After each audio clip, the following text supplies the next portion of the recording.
Tuhan, kami berterima kasih, kami bersyukur. Kami boleh diberi kesempatan untuk kami boleh beribadah kembali. Amin. Kami boleh mengangkat tangan kami memuji Tuhan. Kami boleh mengeluh-elukan nama-Mu. Dan kini tiba waktunya berbicaralah Tuhan kepada kami. Seperti seorang bapa berbicara kepada seorang anak. Berbicaralah dari kedalaman hati-Mu sehingga kami menangkap isi hati-Mu. Biarlah di tahun penuaian kami boleh melihat tuaian yang besar. Tuaian jiwa-jiwa, tuaian berkat Tuhan, tuaian karakter buah-buah roh terjadi dalam hidup umat-Mu. Mari berbicara, berkata-katalah. Kami siap mendengarkan firman-Mu dalam nama Yesus. Setiap kita yang siap diberkati sama-sama katakan. Tepuk tangan sekali lagi dong buat Allah kita. Oke, silakan duduk. Silakan duduk Bapak Ibu. Mungkin saya memperkenalkan diri karena saya sudah lama tidak datang. Nama saya Wiryo Hadi. Saya menggembalakan di GBI WTC yang ada di Serpong, ya, Tangerang dan sekitarnya, Provinsi Banten. Nah, saya dapat tugas untuk menyampaikan tema di tahun penuaian bagian bulan ini adalah integrity atau integritas. Mari buka bersama dengan saya Matius pasal 7. Kita membaca bersama-sama. Matius pasal yang ke-7. Saudara kalau ingin dengar kebaktian yang tadi yang pertama, saya juga bicara tentang pentingnya integritas di tahun penuaian, ya. Matius pasal ke-7 ayat yang ke-24 dan 25 supaya kita bisa membaca. Ya, mari dua ayat ini kita baca bersama-sama. Matius pasal 7 ayat 24 dan 25. Mari 1, 2, 3. Setiap orang yang mendengar perkataan ini dan melakukannya, ia sama dengan orang yang bijaksana yang mendirikan rumahnya di atas batu, kemudian turunlah hujan dan datanglah banjir, lalu angin melanda rumah itu. Tetapi rumah itu tidak rubuh sebab didirikannya di atas, ayat 26 dan 27. Saudara baca bersama-sama dengan suara keras. 1, 2, 3.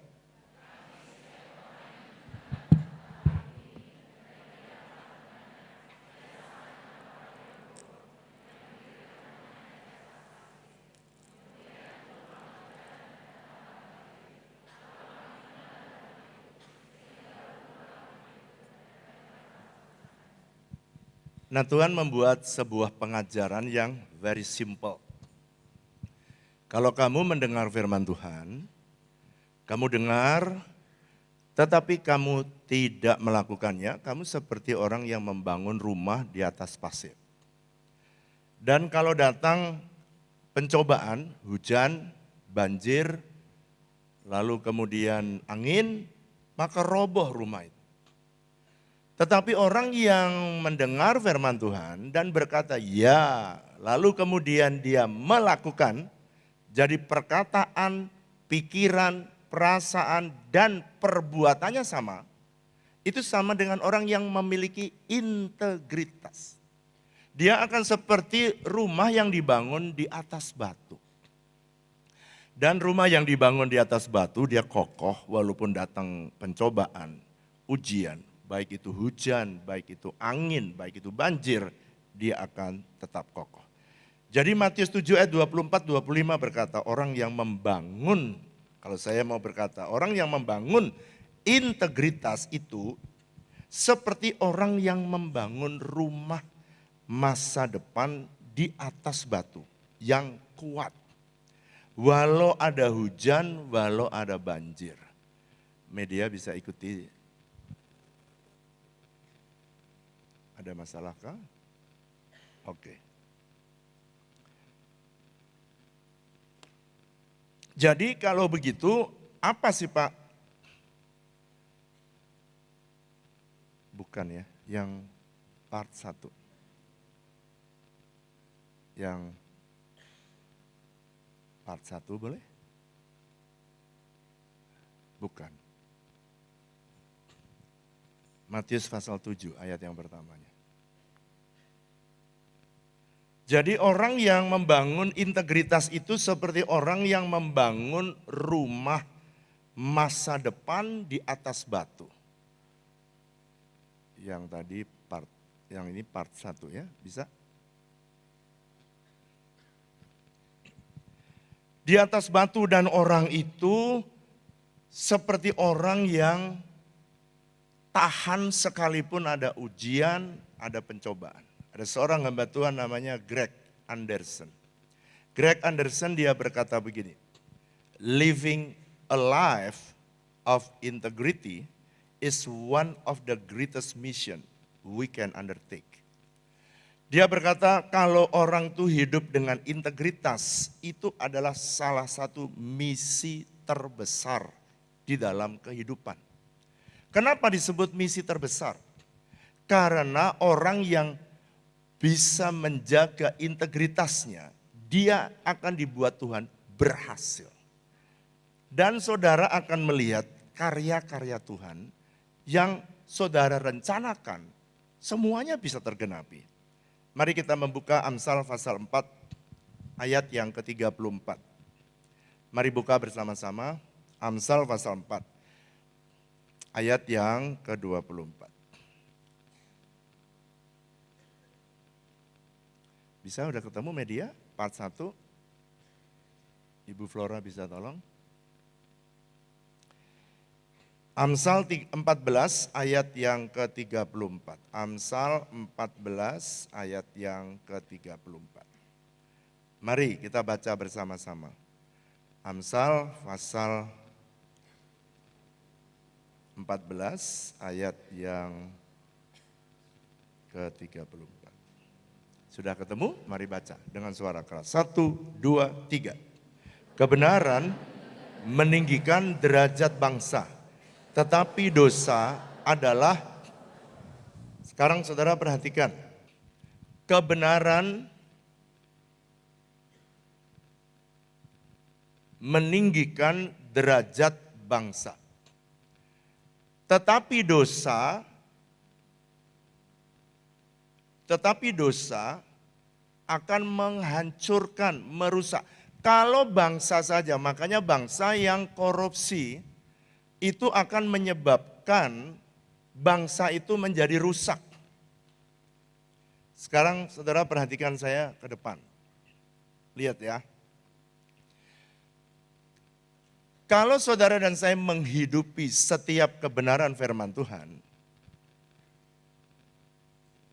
bukan, part 1 ya, part 1. Jadi,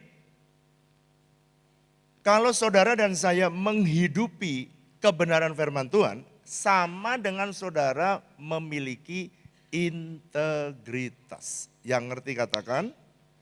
Sekarang, kalau saudara menghidupi setiap kebenaran firman atau saudara melakukan hidup dengan integritas, maka ada 3 hal yang pasti akan terjadi.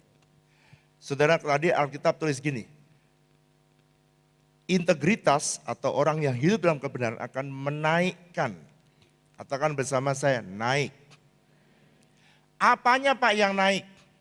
3 hal ini yang pasti akan naik kalau saudara dan saya hidup dalam integritas. Nomor 1, apanya yang naik? Nomor 1, kapasitas hidup saudara naik.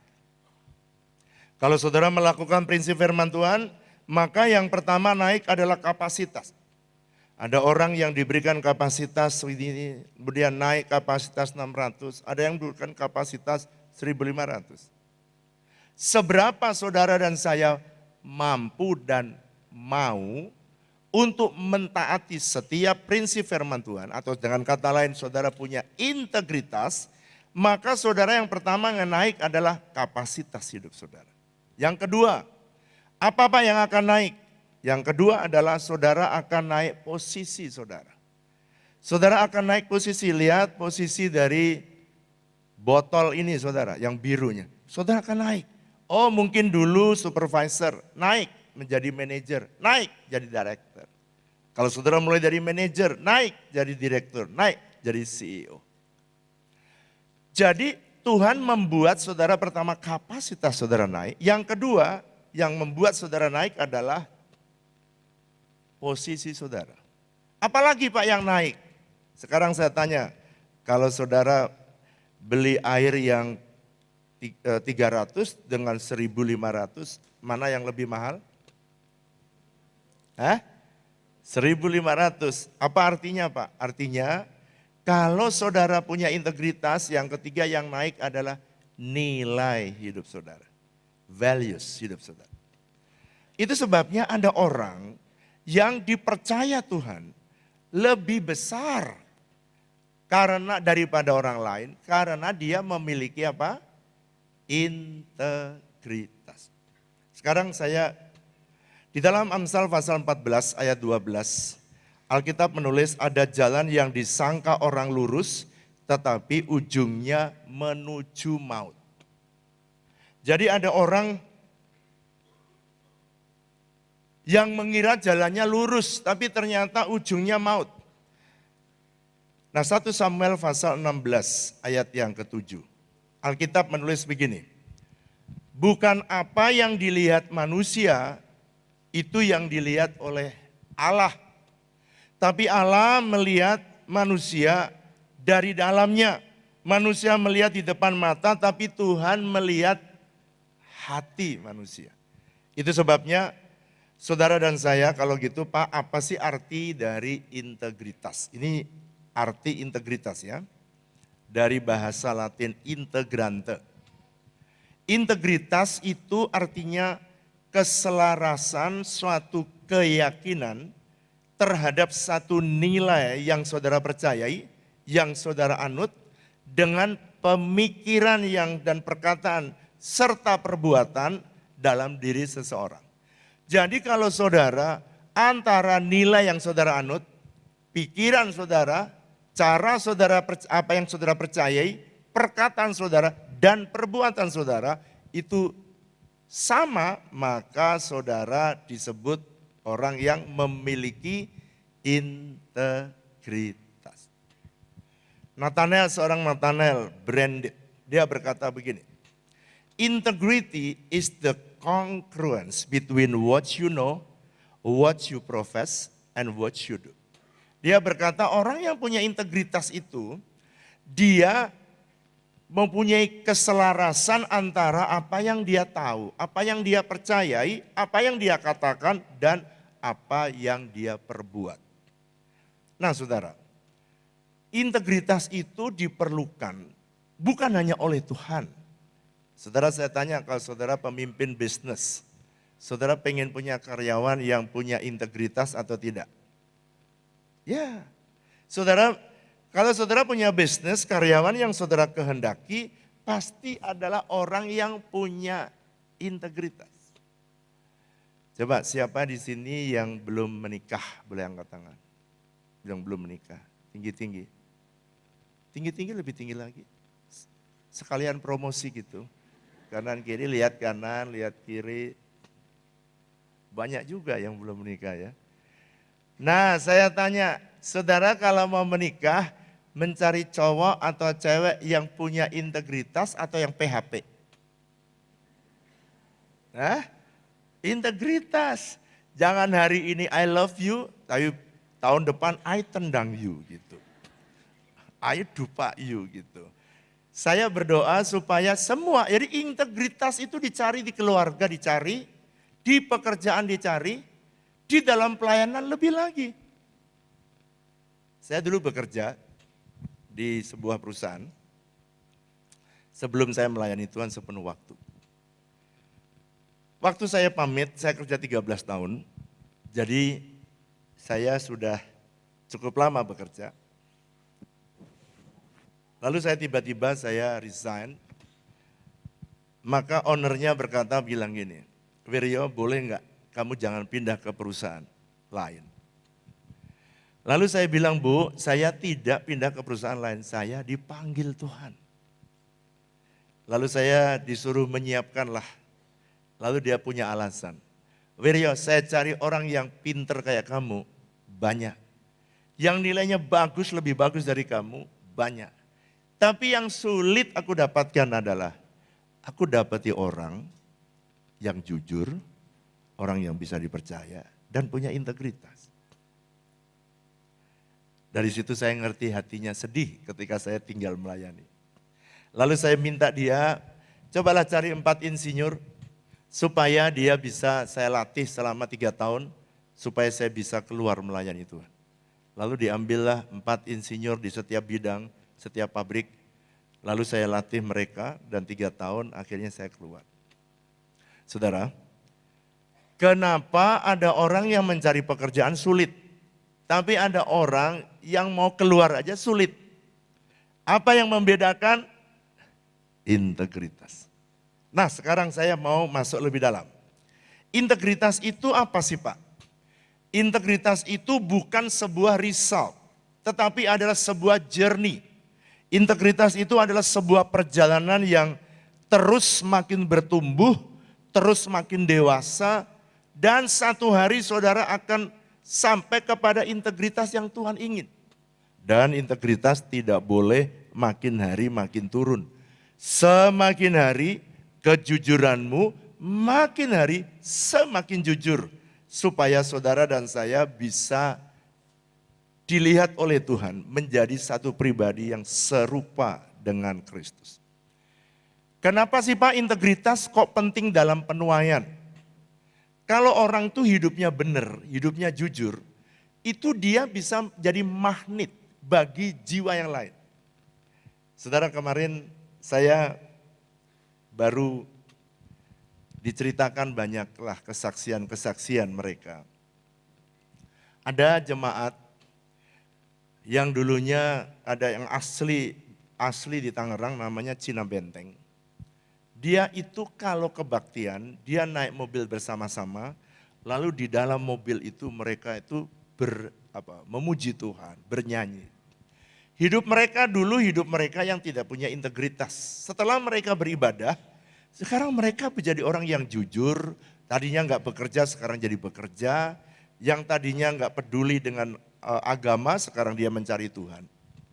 Saudara, kemarin saya dapat cerita mereka ngajak teman-temannya dan tanpa ada satu gelombang yang tanpa diajar, tanpa diajak, orang itu tiba-tiba pengen ikut pergi ke gereja.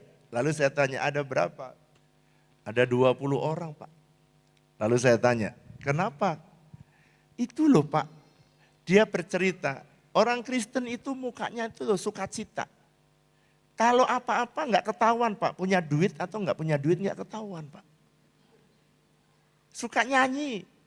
Saudara, suka nyanyi aja udah bisa menarik jiwa saudara. Hidup benar aja menarik jiwa. Bayangkan kalau seluruh kehidupan saudara, saudara hidup dengan integritas, saya percaya gereja ini akan banyak orang jiwa-jiwa baru yang akan datang ke tempat ini. Masa tuaian itu akan datang karena melihat hidup saudara. Nah, sekarang saya mau masuk lebih dalam. Bagaimana Pak secara praktis? Tadi kan saudara teori ya. Sekarang prakteknya apa itu integritas? Nomor 1. Ini dalam praktek hidup saudara sehari-hari. Integritas itu adalah melakukan sesuatu yang benar sekalipun tidak ada yang melihat. Coba cerna sebentar. Integritas itu kalau dalam praktek adalah melakukan sesuatu yang benar sekalipun tidak ada yang melihat saudara. Satu hari saya pergi ke Singapura. Saya itu memikirkan ya, coba saudara jawab, saya bertanya. Kira-kira menurut saudara, mana kekayaan alam lebih kaya, Singapura atau Indonesia? Bagus, Indonesia. Kira-kira kenapa Pak dijawab Indonesia? Karena Indonesia itu kaya ya, gas ada, kayu ada, ikan ada. Nikel ada, emas ada, Mas Joko, Mas Wiryo,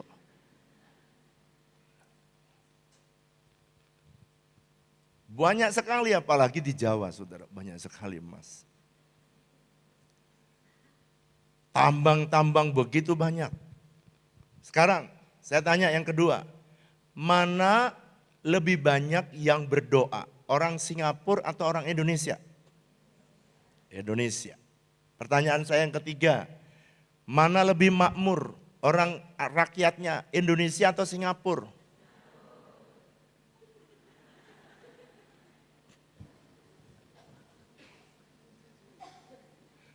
Tadi katanya semua Indonesia, mana yang lebih kaya alamnya Indonesia, mana yang lebih banyak sembahyang Indonesia. Why, kenapa kok yang ketiga mana lebih makmur? Saudara jawab Singapura. Karena, dengarkan ya, dengarkan. Satu hari saya pelayanan di Singapura, jam 12 malam. Integritas tuh gini, walaupun orang nggak lihat, dia tetap hidup benar. Itu yang menyebabkan wilayah, daerah, kota itu berubah. Saya dia pulang habis makan jam 12 malam. Jam 12 malam dia naik mobil, saya ada di samping dia. Lalu kemudian dia nyopir ya. Begitu di dekat traffic light, tiba-tiba lampunya kuning. Ketika lampunya kuning, dia itu rem. Lalu saya tanya gini, Pastor Harun, kenapa sih kamu sampai ngerem sebegitu? Pak, kalau di Singapura, Pak, semua orang itu memegang integritasnya. Kalau lampu kuning, Pak, itu harus berhenti. Kalau tidak, akan dapat surat tilang, surat cinta.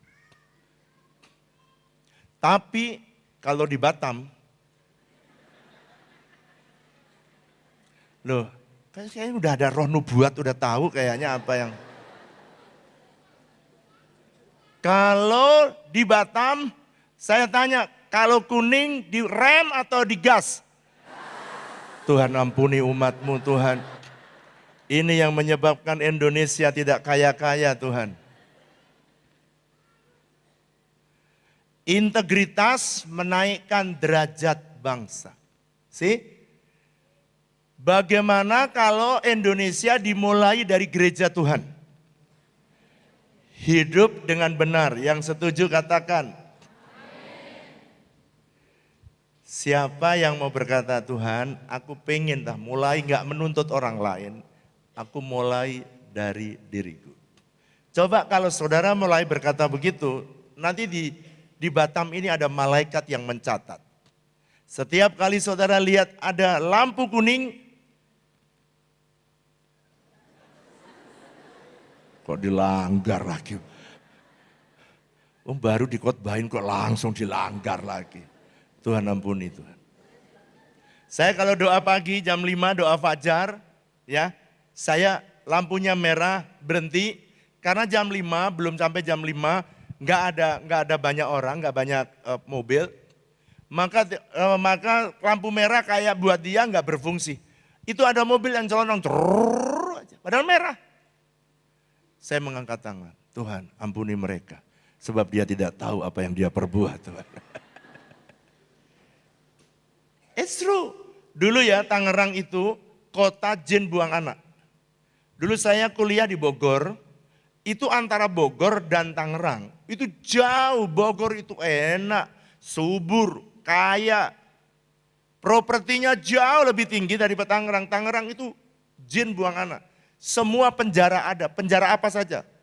Anak ada, penjara wanita ada, penjara laki-laki apalagi umum. Semua anak punya, semua penjara.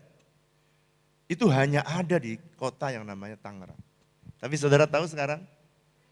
Sekarang Tangerang, saya ngomong kepada gereja-gereja, ngomong kepada jemaat, ngomong kepada gembala-gembala. Coba kalau kamu pengen berubah kota, bisakah dimulai dari dalam hidup kita? Gereja harus jadi contoh memiliki integritas. Yang setuju katakan. Nanti catat saya ngomong ini. Nanti lihat hidupmu. Kalau kau mentaati hal-hal yang kecil, Tuhan akan mengangkat saudara.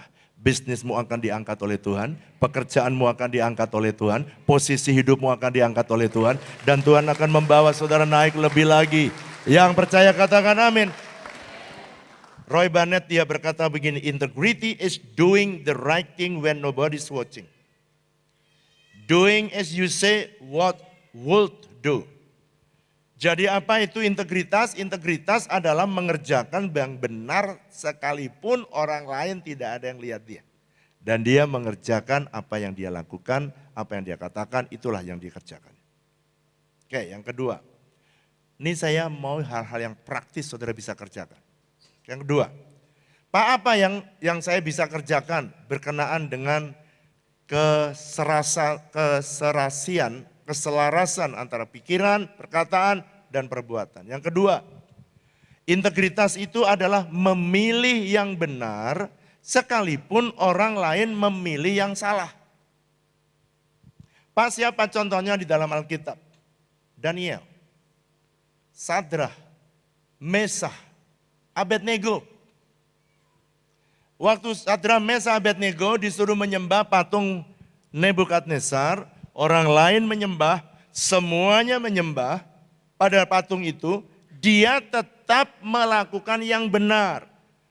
Saya tanya, semua orang menyembah patung dan dia sendirian bertiga ini tidak menyembah patung. Saya tanya saudara, kira-kira menurut saudara pekerjaan ini berat atau ringan? Berat. Tapi dia mau memberi contoh, inilah cara hidup orang yang punya integritas. Sekalipun yang lain salah, dia tahu yang lain salah dan dia tahu resikonya, dia tetap tidak menyembah kepada patung Nebukadnezar. Nah saudara, bukannya ada konsekuensinya Pak? Ada konsekuensinya, pasti ada konsekuensinya. Dan bahkan dia ditantang, kalau kamu nggak mau menyembah, maka aku akan bawa kamu ke dapur perapian. Saudara bisa bayangkan, dan dia tetap bisa berdiri, dia tetap bisa benar, dia tetap bertahan sekalipun dia mati. Dan dia berkata, kalau Tuhan yang aku sembah, dia mau menolong aku, dia pasti bisa menolong aku. Tapi kalau tidak pun aku tetap percaya dan aku tetap setia kepada Tuhan. Saya berdoa, hal seperti ini Tuhan bisa jumpai di jemaat yang ada di Tabga. Walaupun yang lain free sex, semua udah biasa Pak, semua free sex. Tapi yang jomblo-jomblo di Tabga ini tetap bisa jaga kesucian. Yang amin istri saya, saudara yang udah kawin saudara. Yang jomblo katakan, berat Pak yang itu Pak, karena godaannya begitu sulit Pak. Tapi kalau kau bisa pertahankan hidupmu dalam kekudusan, hidup dalam integritas, saudara tahu setelah Sadrah, Mesah, Abednego keluar dan ditolong oleh Tuhan dari dapur perapian, dia bukan cuma diselamatkan, dia diangkat oleh Nebukadnezar. Promosi datang ketika saudara hidup dalam integritas. Josh Foreman, saudara kenal Josh Foreman? Siapa dia? Petinju. Saudara taunya petinju, dia ini pendeta, dia gembala. Josh Foreman dia berkata, if you can maintain that integrity in whatever you do, you cannot go wrong. Kalau kamu bisa tetap menjaga hidupmu dengan integritas, maka kamu bisa menjadi manusia yang tidak pernah salah. Jadi kalau kita latih integritas, maka saudara akan jadi pribadi yang tidak mudah salah atau melanggar. Sekarang yang ketiga. Pelan-pelan tapi saya minta supaya saudara perhatikan. Sebab ini akan mempengaruhi tuaian saudara. Tuaian jiwa, tuaian berkat, dan tuaian karakter saudara. Atau tuaian buah-buah Roh Kudus. Yang ketiga, apa itu integritas Pak? Integritas itu adalah mengerjakan yang benar sekalipun di saat yang sulit. Atau doing what is right even when it's difficult. Dia mengerjakan yang benar sekalipun di masa yang sukar dan masa yang sulit. Bahkan kalau saudara membaca Mazmur 115 ayat 1 sampai 5, saudara bisa membaca bahkan orang yang punya integritas itu dia pegang janjinya walaupun rugi. Gak gampang. Nah, di tengah-tengah pandemi kemarin, masa yang sulit semua. Kalau saudara lihat di tengah pandemi, semua gereja, bukan hanya gereja, perusahaan-perusahaan juga tightening budget, squeezing budget. Tapi di tengah-tengah pandemi, Tuhan mengingatkan sebuah visi yang pernah saya terima ketika saya ada di kota yang namanya Bethlehem. Bethlehem itu berasal dari kata Bet, lehem. Bet itu rumah, lehem roti. Saya itu ditanya Tuhan begini, kalau saudara membaca Rut pasal 1 ayat 1 sampai ayat 6. Saya ditanya, kalau di rumah roti seharusnya orang itu kenyang. Kenapa Alimelek dan Naomi harus pergi meninggalkan Bethlehem dan pergi ke Moab? Saya jawab, karena ada kelaparan Tuhan. Lalu kemudian Tuhan tanya, kamu mau enggak kalau ada jemaat di rumahmu, di gereja, di mana kamu melayani. Dan karena kelaparan dia harus pergi meninggalkan gereja. Saya jawab, saya enggak mau Tuhan, kasihan Tuhan. Kamu mau enggak ada orang di kotamu yang karena kelaparan, dia harus keluar meninggalkan kota itu. Dan dia harus mengais-ngais keluar dari kota, diaspora, keluar dari kota di mana kamu ada. Saya bilang, jangan Tuhan. Kalau kamu pengen menolong mereka, bangunlah ministry untuk bisa memberi makan mereka. Saya bilang, Tuhan bukankah aku sudah setia sekian puluh tahun aku sudah memberi makan orang miskin. Tuhan bilang, bukan memberikan sembako seperti yang kamu lakukan. Tapi kamu harus membuat kail, bukan kasih ikan. Kamu buat kail. Saudara, saya tidak tahu, saya pulang ke Indonesia dan tiba-tiba Tuhan memberikan kita tanah 12 hektar. Tadinya untuk mau membangun gereja, karena jemaat sudah enggak cukup. Dan makanya saya disuruh untuk membeli tanah 12 hektar. Tadinya saya berpikir untuk gereja, membangun gedung gereja. Tapi ternyata Tuhan bilang, ini waktunya kamu mulai membangun ministry. Lalu saya tanyalah orang-orang di gereja, ya siapa yang susah hidupnya, yang gak punya kerjaan. Mereka yang kena PHK, maka mereka menghadap dan kemudian saya tanya mereka. Lalu mereka mulai dengan pertanian organik. Kenapa kok pertanian organik saya juga nggak tahu. Ada yang bisa jahit tas, saya suruh jahit tas. Yang bisa bikin sepatu, saya suruh bikin sepatu. Yang bisa pertanian, saya suruh bikin pertanian organik. Awalnya hanya menolong orang miskin. Tapi tiba-tiba datang masa yang sulit, yaitu waktu pandemi. Waktu di pandemi saya nggak pergi kemana-mana, nggak khotbah kemana-mana, dan nggak juga khotbah di gereja, karena semuanya online. Jadi pada waktu saya pergi ke tanah 12 hektar itu tiba-tiba Tuhan berikan, ini waktunya kamu memberi makan kota. Lalu kemudian saya mulai panggil kontraktor-kontraktor untuk bekerja, membuat lahan pertanian itu menjadi lebih produktif. Saudara tahu, anak-anak saya, para pendeta tentunya, khususnya orang keuangan, datang kepada saya. Dia bilang gini, Pak, semua gereja sedang tighten, semua mengencangkan ikat pinggang, Pak. Kenapa Bapak justru malah bangun house of bread?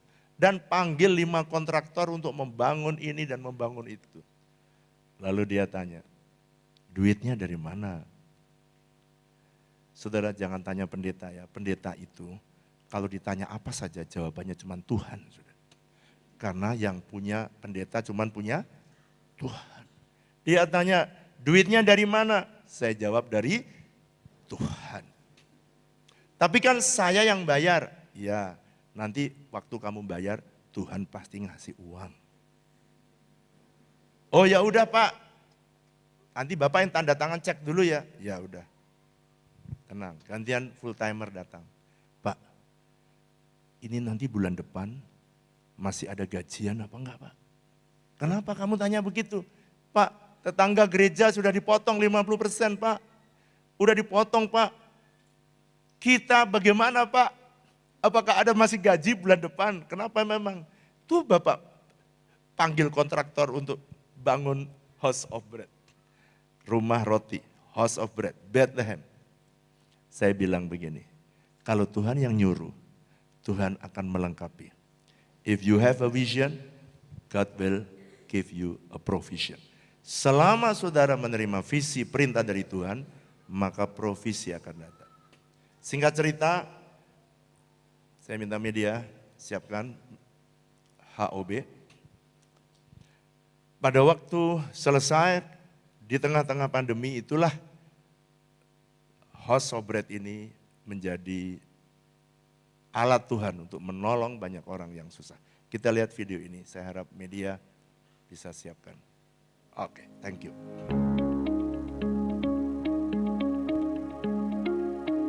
Bermula dari sebuah visi yang Tuhan berikan melalui senior pastor di Bethlehem pada tahun 2015, House of Bread Integrated Farming lahir untuk menjadi sarana gereja WTC untuk memberi makan orang miskin dan memberi makan kota dengan makanan sehat.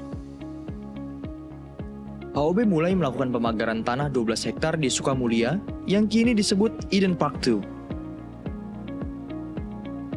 HOB memulai dengan menanam bayam dan kangkung secara organik. Tanpa disangka, hasil bayam dan kangkung HOB mendapatkan animo yang sangat besar. Karena permintaan yang meningkat dari jemaat, maka HOB Integrated Farming pun mulai mengembangkan pertanian hidroponik melalui pembangunan 6 greenhouse dengan masing-masing greenhouse berkapasitas 6.000 lubang tanam. Lalu, pandemi datang. Banyak orang menyadari pentingnya hidup sehat di masa-masa COVID-19 merebak. Sehingga permintaan pasar akan sayur organik dan hidroponik pun meningkat. Maka, HOB memperbesar kapasitas dengan membangun 3 greenhouse raksasa secara bertahap, yang berkapasitas masing-masing 30.000 lubang tanam. Hingga kini, total HOB memiliki 120.000 lubang tanam. Greenhouse HOB menggunakan sistem automatisasi, sehingga pertumbuhan sayur bisa lebih maksimal dan dapat dikelola secara mandiri, dan membuat para pekerja bisa lebih efektif untuk menanam dan mendistribusikan sayur ke packaging. Saat ini, sudah ada 18 jenis sayur hidroponik yang diproduksi oleh HOB Integrated Farming, yang diterapkan sesuai sistem budidaya dan standar yang baik. Setiap sayuran hidroponik yang dihasilkan oleh HOB Integrated Farming memiliki sertifikat bebas pestisida. Tak hanya serat, HOB juga rindu menyediakan sumber protein bagi kota. Maka dimulailah budidaya ikan nila. Seluruh proses sampai dengan pengolahan makanan ikan dilakukan dengan sistem yang teratur, teliti, bersih, dan tepat. Pakan yang digunakan adalah pakan organik, tanpa metil testosteron yang berbahaya bagi kesehatan. Menjadikan ikan nila HOB adalah sumber protein yang aman dan unggul. Bahkan, dapat dikonsumsi oleh ibu hamil, anak-anak, maupun orang tua. Proses pembudidayaan ikan nila dibagi menjadi 4P, yaitu pemijahan, pendederan, pembesaran, dan panen. Pemijahan adalah proses mengawinkan induk ikan betina dan jantan. Pendederan adalah pemeliharaan benih ikan sampai ukuran kurang lebih 5-7 cm untuk selanjutnya dipindahkan ke kolam pembesaran. Di kolam pembesaran, ikan nila dibesarkan secara organik sampai siap dipanen.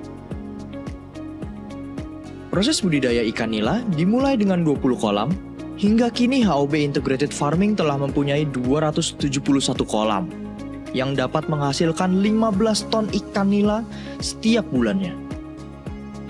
Ikan nila produksi HOB memiliki beberapa variasi, yaitu ikan nila original, ikan nila bumbu kuning dengan berbagai varian bobot, ikan nila filet, dan ikan nila presto. HOB Integrated Farming juga menanam buah-buahan di tanah seluas 2 hektar.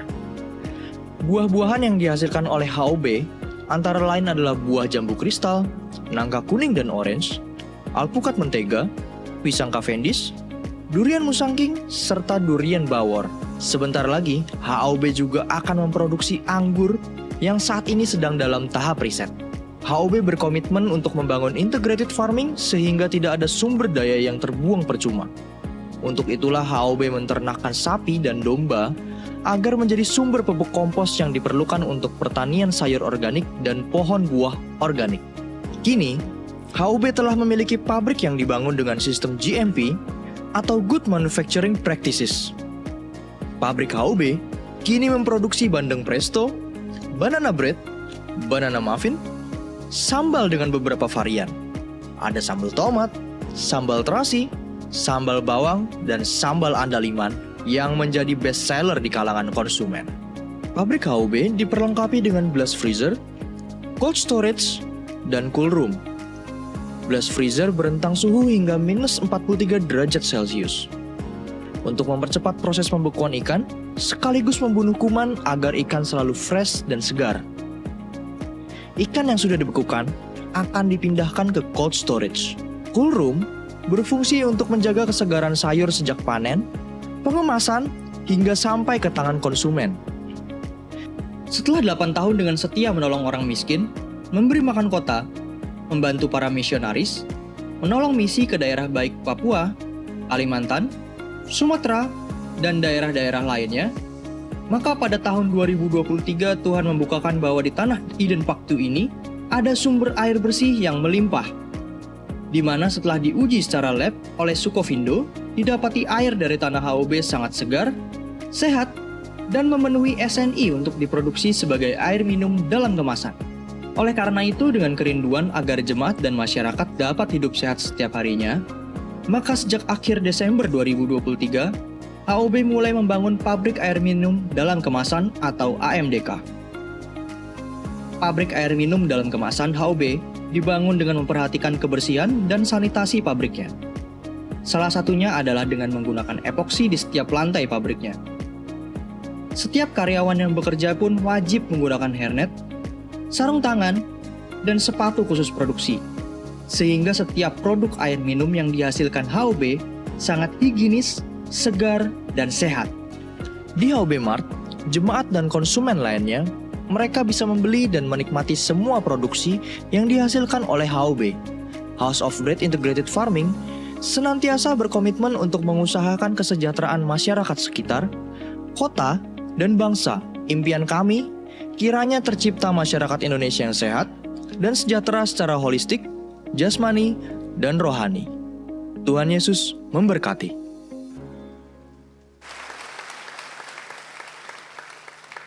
Saudara, di tengah pandemi, tadinya cuma nolongin orang miskin. Tadi yang saya bilang ya, tadinya kapasitasnya segini. Lalu karena kita setia melakukan apa yang disuruh Tuhan, bukan cuma berbicara, tapi you do what you say. Tuhan pertambangan sekarang, tengah pandemi, tiba-tiba banyak pendeta-pendeta yang nggak ada online giving, online semua kebaktian, dan nggak ada persembahan. Akhirnya banyak pendeta datang ke HOB. Tadinya untuk nolong hanya orang miskin, sekarang dia nolongin para gembala-gembala sidang yang nggak bisa hidup. Karena apa? Karena keluarganya yang nggak bisa dikasih makan dengan doa. Walaupun beriman, tapi tetap makan harus nasi, saudara. Akhirnya banyak pendeta yang dihidupi sepanjang kebaktian. Kepanjang pandemi. Saudara tahu, tanpa sadar banyak orang-orang yang datang dan mereka berjualan menghidupi mereka yang hidup di masa pandemi. Setelah pandemi selesai, mereka sekarang menjadi reseller dari semua produk sehat yang dibutuhkan oleh orang di kota kita. Wah. Sekarang mereka semua butuh makan sehat, daripada sakit ongkosnya mahal, lebih baik makan sehat. Ada nasihat dari Steve Jobs, pendiri dari Apple. Pada waktu dia sakit di rumah sakit, dia bilang gini, kamu harus makan sehat. Karena makanan yang sehat bisa jadi obatmu. Tapi kalau kamu tidak makan sehat, pada waktu kamu sakit, kamu akan makan obat menjadi makananmu. Waktu saya dengar itu, saya bilang kepada jemaat, lebih baik kamu makan sehat. Untuk kamu bisa bertahan hidup di tengah pandemi. Sekarang menjadi kebiasaan jemaat untuk makan yang sehat. Saya tanya jemaat Tabga, mana yang saudara, makanan sehat itu biasanya agak sedikit kurang enak. Makanan yang enak biasanya kurang sehat. Jemaat Tabga makan makanan yang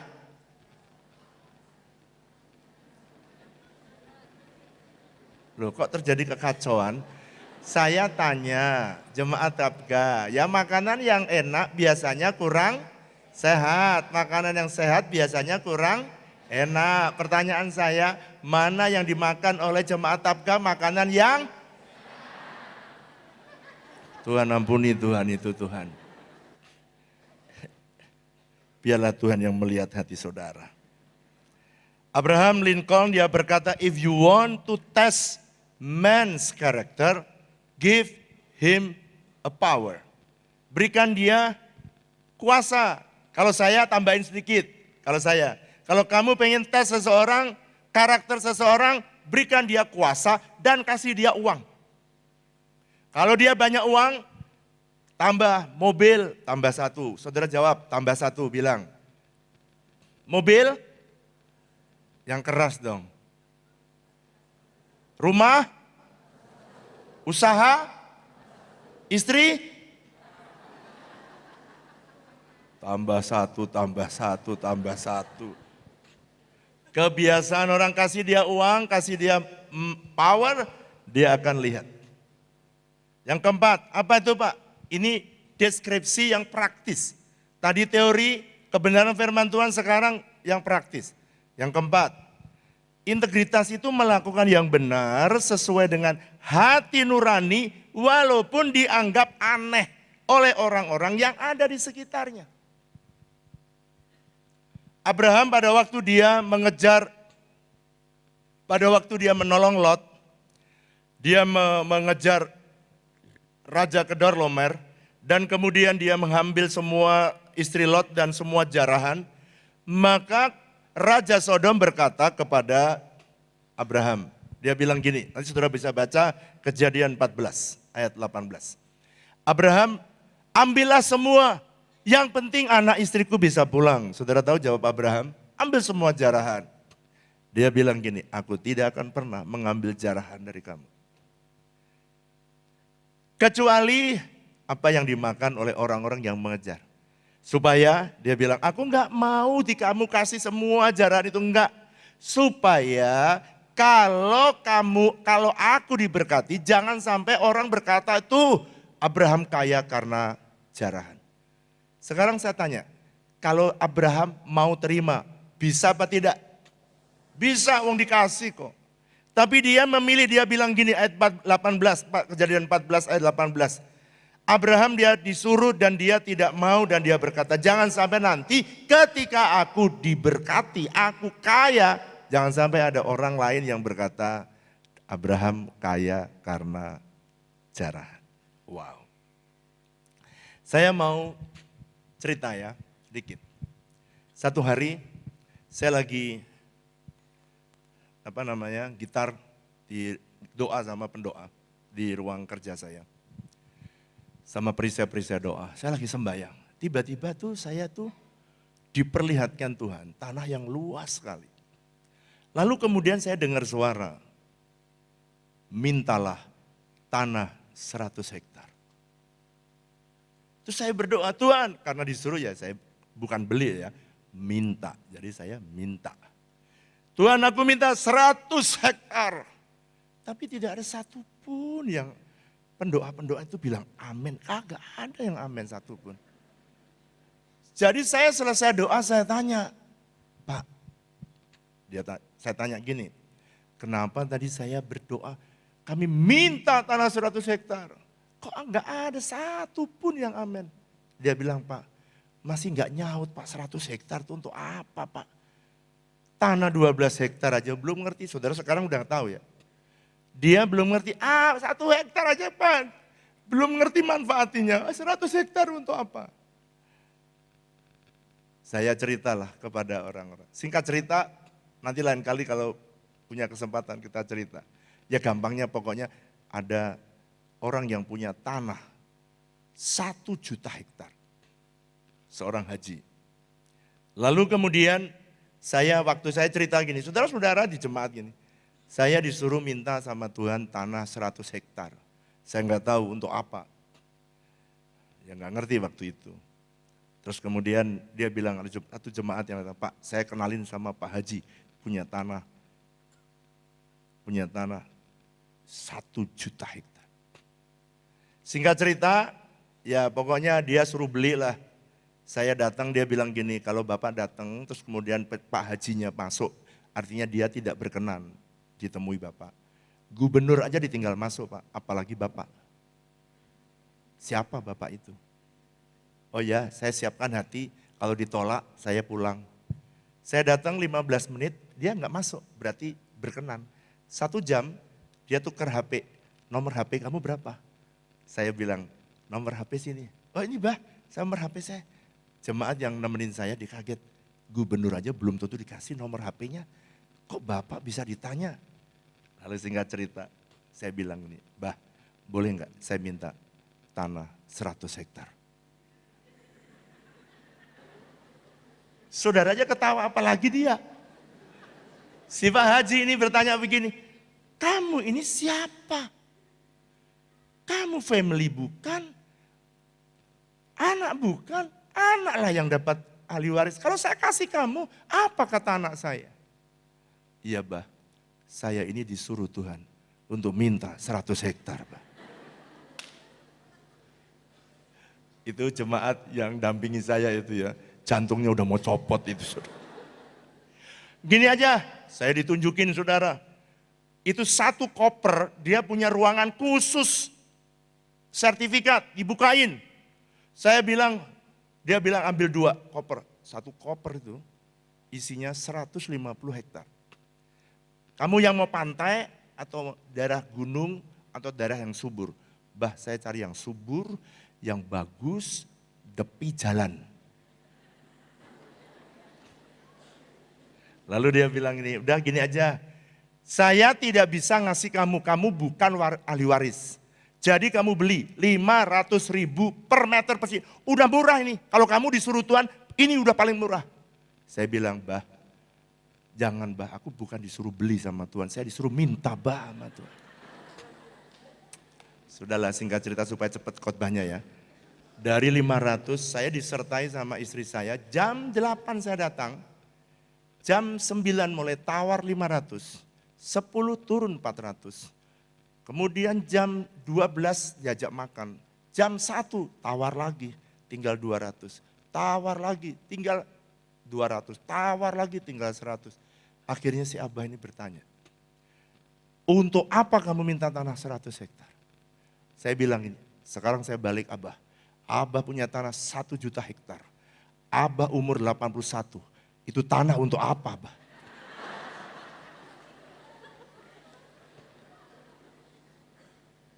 Ketika dia berpikir, iya ya. Lalu kemudian dia bilang gini, kalau kamu untuk apa? Nah, Abang nggak tahu kan 1 juta hektar, aku 100 hektar, aku tahu untuk apa. Saya akan bikin pertanian, orang-orang bisa bekerja. Saya akan bikin klinik, orang-orang bisa diobati. Saya akan bikin pabrik, orang-orang bisa bekerja, memberkati masyarakat. Kalau itu boleh, tapi bayar tetap. Bah, jangan gitu Bah. Saya mau melakukan apa yang disuruh Tuhan. Saudara singkat cerita lah supaya cepat aja ya. Akhirnya jam 5 sore dia bilang begini, ya sudah kalau kamu disuruh Tuhan. Dia ngomong sama jemaat saya, ini pendeta hatinya itu putih, murni. Makanya saya mau kasih dia aja supaya berguna tanah saya. Jam 5 sore dia bilang gini, ya udah kamu balik ya, balik nama, saya nggak mau ngebayarin kamu. Kamu bayar sendiri balik nama 15.000 ongkos untuk BPN sama notaris. per meter. Saya bilang, kalau bayar itu ya memang kewajiban saya. Tapi Abah mau kasih. Ya udah ambil 100 hektar. 100 hektar dikasih. 1 hari. Tapi jangan niru-niru ya, kalau saya disuruh Tuhan ya. Jangan niru-niru nanti. Nanti pulang sini saudara minta-minta sama orang lagi, minta tanah. Singkat cerita, lalu saya pulang, deal, balik nama, kemudian saya tanya jemaat mau gimana. Bahwa mereka terbakar dengan visi. Ingat ya, tadi yang keempat, melakukan yang benar sesuai dengan hati nurani, sesuai dengan arahan Tuhan, walaupun dianggap aneh orang di sekitarnya. Abraham juga dianggap aneh, saya minta 100 hektar, dianggap aneh sama mereka. Pak, Bapak itu aneh sekali, untuk apa sih? Sekarang, saya waktu pandemi saya tahu, waktu Tuhan bicara kamu harus memberi makan kota. Sekarang saya tahu banyak gereja yang susah di masa pandemi. Banyak pendeta yang susah di masa pandemi. Dan sekarang saudara, House of Bread bukan hanya di tanah 12 hektar, media bisa siapkan Panimbang ya. Panimbang, siapkan boleh. Lalu kemudian saya bilang gini pagi-pagi, karena Tuhan supaya memberi makan kota dan menolong gereja-gereja di Provinsi Banten, maka saya bilang begini, saudara-saudara pagi-pagi nih, saya disuruh Tuhan untuk magerin tanah itu. Tanah 100 hektar yang diberikan Tuhan. Pulang setelah doa, saya ditanya ada satu orang tanya sama saya. Panimbang ya, video Panimbang. Kalau udah siap, angkat jempolnya ya. Sebelum, belum, sabar. Sabar dulu ya. Sampai mana tadi ya? Pagar, pagi-pagi saya bilang, saudara-saudara saya disuruh untuk magerin. Karena Tuhan ingin memberi makan, menolong orang-orang gereja-gereja yang susah. Lalu kemudian saya berpikir, saya akan disuruh, suruh magerin. Lalu satu orang datang, Pak Gembala, itu Bapak serius mau magerin tanah 100 hektar? Serius. Bapak tahu nggak itu kalau magerin itu duitnya banyak? Oh iya, saya tahu duitnya banyak. Kemarin kita baru magerin 12 hektar aja habis 2,5 miliar. Saya tahulah banyak. Bapak tahu nggak itu akan menghabiskan uang gereja? Enggak lah, dikit-dikit aja maksudnya, step by step gitu, enggak semuanya. Pak, itu tahu nggak effortnya begitu luar biasa? Itu lama Pak harus magerin itu. Bapak maunya kan pagar Berlin gitu kan, pakai tembok gitu kan. Iya. Pak, itu Bapak tahu nggak itu bakalan menghabiskan resources yang ada di gereja. Saya diam, kenapa nih orang mau jokin gembalanya, cuman pengen tanya kenapa. Terus saya bilang, saya tahu tapi saya akan kerjakan dikit-dikit. Dia bilang, jangan Pak, jangan Bapak yang kerjakan. Jangan pakai uang gereja. Terus biar saya yang mengerjakan.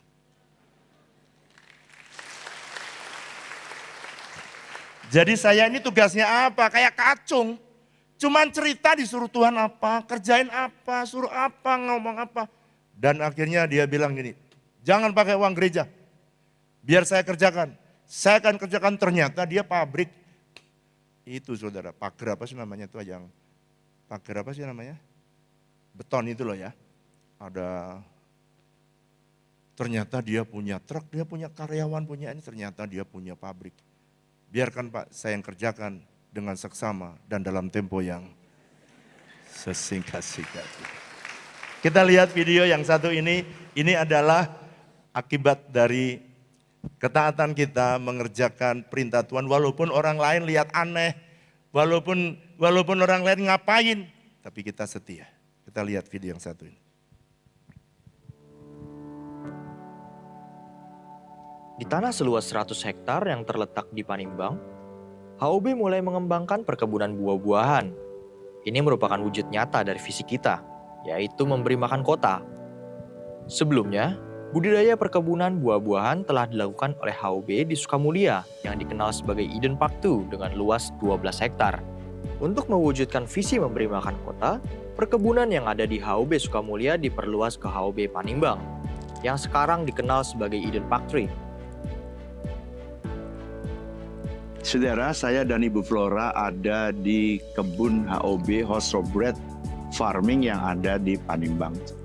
Visi ini dulu dimulai ketika beberapa tahun yang lalu, ketika saya tengah berdoa dan tiba-tiba Tuhan bicara minta tanah 100 hektar. Waktu itu saya tidak pernah berpikir, tapi saya memperkatakan minta tanah 100 hektar.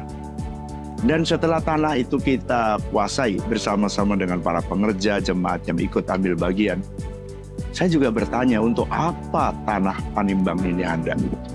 Saudara, lalu kemudian ketika mulailah tanah HOB 12 hektar itu mulai habis karena sudah ada pabrik produksi ikan, sayur, produksi air. Akhirnya pada saat ini pohon-pohon buah yang ada di HOB Sukamulya sekarang sudah mulai terdesak, tinggal sedikit. Sehingga pohon yang sudah berhasil bagus kita pindahkan ke kebun ini. Ya. Saudara bisa lihat ada kebun jambu luas sekali di sini, ada kebun nangka luas sekali dan lagi berbuah lebat. Nangka dan nangkadak lagi berbuah. Sebentar lagi panen raya. Sepanjang tahun jambu tidak kenal musim, nangkadak tidak kenal musim. Bahkan hari ini saya mau buka nangkadak, baunya wanginya bukan main, rasanya manis dan jemaat bisa dan masyarakat bisa menikmati nangka organik, jambu organik dan pisang organik.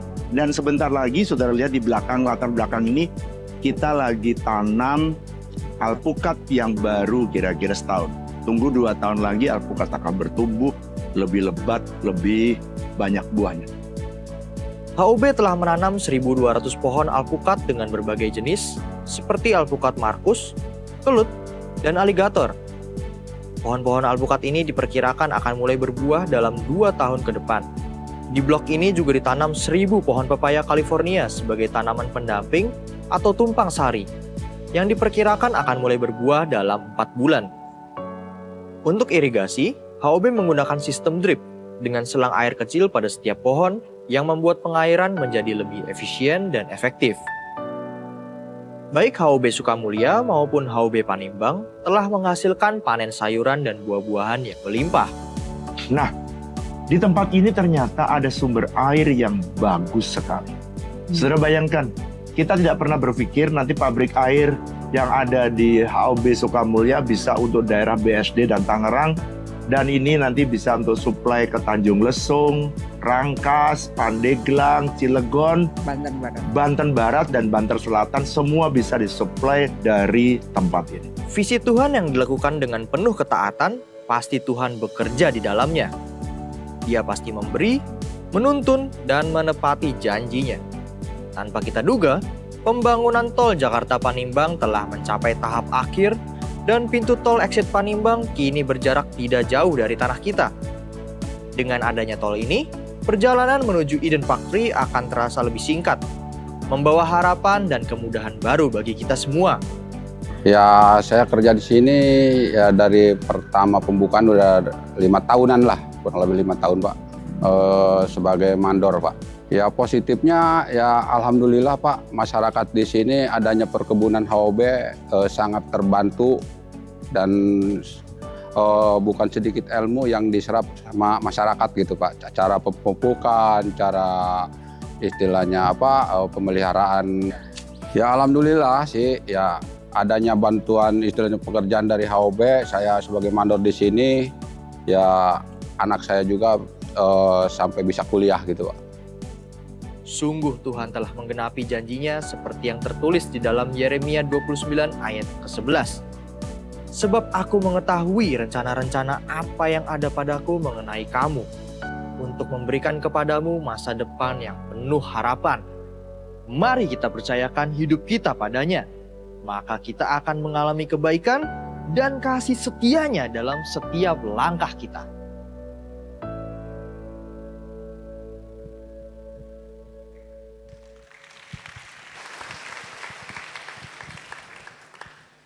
Sekarang dengan kebun yang 100 hektar bisa nolong banyak gereja-gereja yang mereka pengen jadi reseller dan mereka pengen menyehatkan jemaatnya supaya jemaat bisa sehat. Terakhir, apa tuh Pak integritas? Integritas adalah berpikir benar, berkata yang benar, dan bertindak yang benar. Kalau saudara, ini ringkasan saya ya, kalau saudara menerima pesan Tuhan, berpikirnya dari Tuhan udah benar, saudara terima, lalu kemudian saudara berkata-kata yang benar sesuai dengan janji Tuhan, dan saudara melangkah sesuai dengan perkataan Tuhan atau janji Tuhan, maka saudara akan lihat hasilnya yang Tuhan kehendaki. Kalau saudara hidup dengan integritas, hidup saudara akan penuh dengan damai sejahtera. Kalau saudara hidup dengan integritas, itu saudara mau di mana saja saudara akan damai. Karena saudara hidup apa adanya. Dan kalau saudara damai, saudara itu mudah mendengar suara Tuhan. Dan kalau saudara mudah mendengar suara Tuhan, saudara akan mudah mengambil keputusan. Ada banyak bisnismen, ada banyak profesional. Kalau kamu mau pindah kerja, perlu arahan Tuhan. Kamu pengen jenis bisnis apa, perlu dengar suara Tuhan. Walaupun awalnya saya dianggap orang aneh, dianggap orang itu aneh, nggak normal. Tetapi sekarang mereka tahu bahwa gembalanya normal.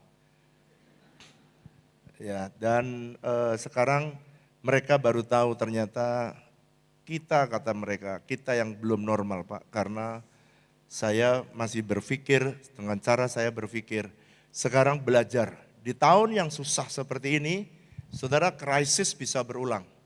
Tapi orang yang melakukan prinsip firman Tuhan, saudara akan terus terhubung dengan sorga. Dunia bisa krisis, sorga tidak akan pernah krisis. Saudara akan melihat pertolongan Tuhan tepat pada waktunya. Mari kita bangkit berdiri sama-sama dan kita datang hampiri Tuhan dan berkata, Tuhan, aku mau serahkan hidupku untuk menyenangkan hatimu, supaya aku bisa hidup dengan integritas. Kalau saudara hidup dengan integritas, tuaian akan datang. Tuaian berkat, tuaian jiwa-jiwa, dan juga tuaian karakter hidup saudara. Juga makin indah. Mari datang nama Tuhan. Inilah rinduku kepadamu,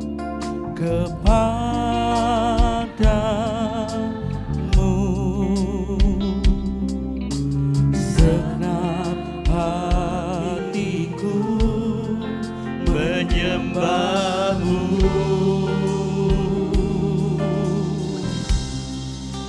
Seluruh jiwaku memujimu, memujimu.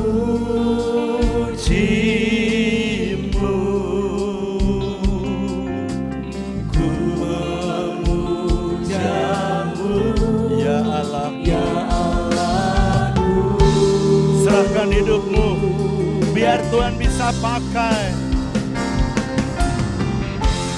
Ku berikan hatiku Dan jiwaku,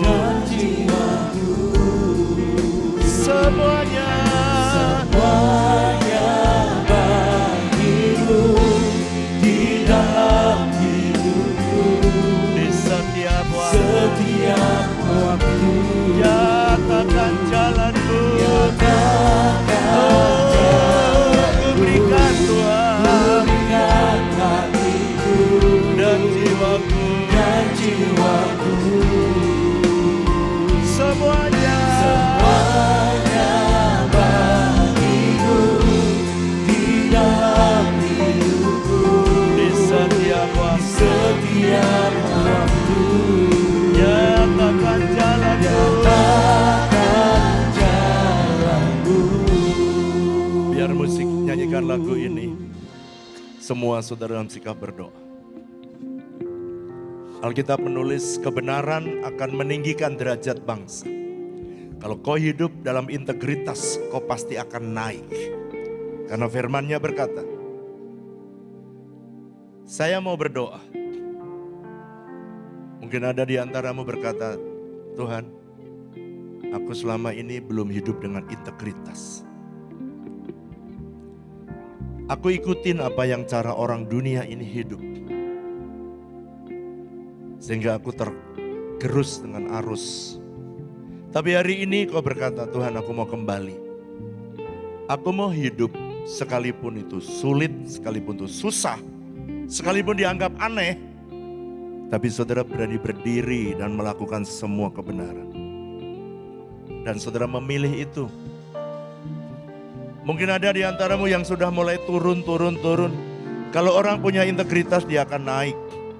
Kapasitasnya, posisinya, nilainya.